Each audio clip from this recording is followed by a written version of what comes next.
تبدأ القصة عندما تستيقظ مايا من النوم وتتفاجأ بوجود شاب وسيم جدا نائما على سريرها. في البداية تظن أنها ما زالت تحلم، فتظل تنظر إليه وتقول في نفسها إنه جميل بشكل غير طبيعي. فجأة يتحرك الشاب، فتفيق مايا تماما من الصدمة، تشعر بالخوف الشديد، تقفز من على السرير بسرعة وتختبئ خلف الدولاب، وقلبها يخفق بقوة من شدة الرعب. وأثناء اختبائها تبدأ مايا في تذكر ما حدث معها في اليوم السابق. في اليوم السابق كانت مايا في عملها عندما وصلتها رسالة من صديقتها سارة. فتحت مايا الفيديو الذي أرسلته لها لتكتشف صدمة كبيرة، حيث رأت حبيبها رايان وهو يخونها مع امرأة أخرى. شعرت مايا بألم شديد وغضب كبير، فاتصلت برايان فورا وصرحت في وجهه وواجهته بخيانته. بعد ذلك عادت إلى منزلها وهي مكسورة القلب وحزينة جدا، ولم تستطع التحكم في مشاعرها، فشربت كثيرا محاولة أن تنسى ما حدث. في وقت متأخر من الليل حاولت مايا أن تنام، لكنها سمعت صوتا غريبا داخل المنزل. شعرت بالخوف، لكنها قررت أن تتبع الصوت ببطء، ومع كل خطوة كان الخوف يزداد داخلها. وفجأة رأت شابا وسيما جدا أمامها، ثم حدث شيء غريب، حيث تحول هذا الشاب فجأة إلى رجل بحر، وبدأ يغني لها بصوت هادئ ومخيف في نفس الوقت. اعتقدت مايا أن ما تراه مجرد خيال سببه الكحول، ولم تصدق ما يحدث أمام عينيها. ثم تعود القصة إلى الوقت الحاضر. يبدأ الشاب الوسيم في شرح الحقيقة لمايا، ويخبرها أنه ليس إنسانا عاديا، بل هو كائن مختلف، وأن جسده يتحول إلى رجل بحر كلما لمس الماء. عندما تسمع مايا هذا الكلام تشعر بخوف شديد منه، وتطلب منه أن يغادر منزلها فورا ولا يعود مرة أخرى.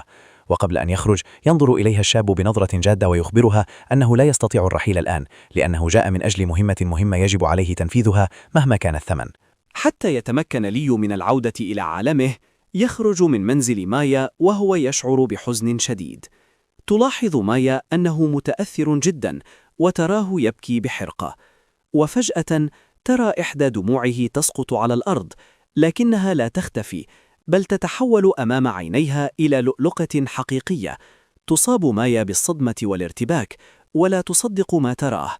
تقترب مايا ببطء من المكان، وتنحني لتلتقط اللؤلؤة من الأرض، وما إن تمسكها بيدها حتى تشعر بسعادة غريبة وكبيرة تملأ قلبها، وتظل تنظر إلى اللؤلؤة بدهشة وإعجاب، غير قادرة على تصديق ما حدث. بعد فترة يعود ليو إلى داخل المنزل مرة أخرى. تجلس مايا بجانبه وتحاول أن تبدو لطيفة، ثم تشغل له فيلما تعرف جيدا أنه مؤثر وحزين وسيجعله يبكي. وبالفعل أثناء مشاهدة الفيلم يتأثر ليو كثيرا، وتبدأ الدموع في النزول من عينيه مرة أخرى، ومع كل دمعة تسقط تتحول إلى لؤلؤة جديدة. مايا دون أن يلاحظ تبدأ بجمع اللآلئ سرا من على ملابسه ومن الأرض، وهي تبتسم بسعادة لأنها تعلم أن هذه اللآلئ ثمينة جدا ويمكن أن تجعلها غنية. بعد ذلك يبدأ ليو في حكي قصته لمايا. يخبرها أن اسمه الحقيقي هو ليو، وأنه يجب عليه العودة إلى عالمه في أسرع وقت ممكن. ثم يحكي لها عن حادثة قديمة حدثت عندما كان صغيرا، حيث رآه طفل بشري بالصدفة وهو يملك ذيل رجل بحر. شعر ليو بالخوف الشديد في ذلك الوقت، فدخل في شجار مع الطفل وضربه ثم هرب بعيدا. ويشرح ليو لمايا أن هذا الطفل البشري قد كبر الآن، وأصبح شابا يدرس في نفس الأكاديمية التي تدرس فيها مايا. ولكي يتمكن من العودة إلى عالمه يجب عليه أن يعثر على هذا الشاب ويصالحه وينهي الخلاف الذي حدث بينهما في الماضي. تقرر مايا أن تساعد ليو في تنفيذ مهمته، لكنها في نفس الوقت تخفي نية أخرى في قلبها، حيث تخطط لاستغلال اللآلئ التي تخرج من دموعه لتصبح غنية وتغير حياتها. في اليوم التالي تأخذ مايا ليو معها إلى الأكاديمية التي تدرس فيها. تطلب من أصدقائها أن يرسموا على وجهه ويغيروا مظهره ويلبسوه ملابس مختلفة حتى لا يبدو غريبا ولا يلفت انتباه الآخرين. وأثناء وجودهم في الصف يشعر ليو فجأة بعدم ارتياح شديد. يخبر مايا أنه يشم رائحة الشخص البشري الذي رآه في الماضي، ويقول لها إن هذا الشخص قريب جدا منهم الآن. وبعد لحظات قليلة تصطدم مايا بمتنمرة المدرسة وصديقاتها. تنظر المتنمرة إلى ليو بنظرات شك، وتشعر مايا بالتوتر والخوف، مدركة أن المشاكل على وشك أن تبدأ. المتنمرة استمرت في السخرية من مايا لأنها انفصلت عن حبيبها. فجأة شعر ليو بالغضب وأعطى مايا لؤلؤة كهدية، وبعد ذلك مباشرة سقط ليو على الأرض وكان يبدو ضعيفا جدا. مايا شعرت بالذعر، لكنها لاحظت أن المتنمرة شاهدت كل شيء من بعيد. فهمت المتنمرة أن مايا الآن صديقة لشاب وسيم وغني، وهذا جعلها أكثر غيرة. وقف ليو وحذر المتنمرة من الاقتراب من مايا. بعد ذلك غادرت مايا مع ليو وهي سعيدة وتشعر بالأمان. أثناء المشي لاحظ ليو سيارة تمر بجواره بسرعة، فقفز بعيدا على الفور. في البداية لم تفهم مايا السبب، ثم أدركت أن ليو كان يحاول تجنب الماء، لأن الماء يجعله يتحول إلى رجل بحر. مايا غاضبة منه بسبب تصرفه الغريب. بعد ذلك عاد سائق السيارة للاعتذار، وعندما رأت مايا وجهه أدركت أنه زميلها في الأكاديمية. عرف نفسه وقال اسمه بن. تجمد ليو عندما رآه، لأنه أدرك أن بن هو الشخص الذي يجب أن يصالحه ليتمكن من العودة إلى عالمه، وهو نفس الطفل الذي رأى ذيله عندما كان صغيرا. بن لم يتعرف على ليو لأنه لم يتذكر وجهه، وكان يدرس الحياة البحرية والحيوانات البحرية. لاحقا عاد ليو ومايا إلى المنزل. أخبر ليو مايا أن بن هو الشخص الذي يجب أن يصالحه، وشرح لها أن بن يمتلك حديقة بحرية ويعمل مع الحيوانات البحرية. طلب ليو من مايا أن تعمل هناك لتساعده في الاقتراب من بن دون أن يثير الشكوك. وافقت مايا وذهبت للتحدث إلى بن وطلبت وظيفة في الحديقة البحرية. سألها بن إذا كانت تعرف كيف تعتني بالأسماك. كذبت مايا وقالت لها إنها تمتلك سمكة كبيرة في المنزل وتهتم بها جيدا.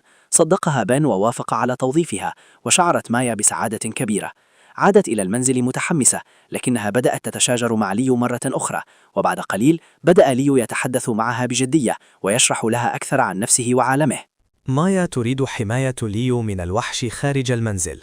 فتحت الباب لتجد قطتها، ولاحظت أن ليو خائف من القطط، فأغلقت الباب بسرعة عليه.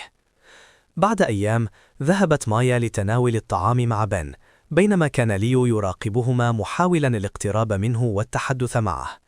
شربت مايا كثيرا خلال الوجبة وفقدت وعيها، فحملها ليو بعناية بعيدا عن المكان. استيقظت مايا وهي تبكي لأنها شعرت أنها لم تساعده، لكن ليو طمانها وقال إنه يقدر جهدها. في اليوم التالي جاءت أخت ليو إلى منزل مايا لمساعدته في مهمته للعودة إلى عالمه. في البداية كان ليو خائفا منها وحاول الابتعاد، لكنه جلس معها وأخبرها عن صديقه بن الذي يبحث عنه. ظهرت مايا وقالت إنها ستذهب للتنزه مع بن. شعر ليو بالغيرة عند رؤية مايا سعيدة مع بن. رشه بالماء على الاثنين، مما أدهش مايا وبن. لاحقا جاء بن ومعه سمكة كهدية لمايا، فدخلت المنزل سعيدة. اكتشف ليو بعد ذلك أن من رش الماء عليهما كانت أخته، وشاهدتهما وهي تغلق الباب عليهما لتصالحهما. حاول ليو الاستلقاء على سرير مايا، وبدأ بالتشاجر مرة أخرى، لكن في النهاية ذهبت مايا للنوم بعيدا عنه، لا تزال غاضبة. لاحقا سمعت مايا صوت الرعد وشعرت بالخوف. رأت مايا تشان يمد يده وتصالحا. في الصباح التالي استيقظ تشان ليجد أن أخته تركت له رسالة وأعطته بعض نقودها.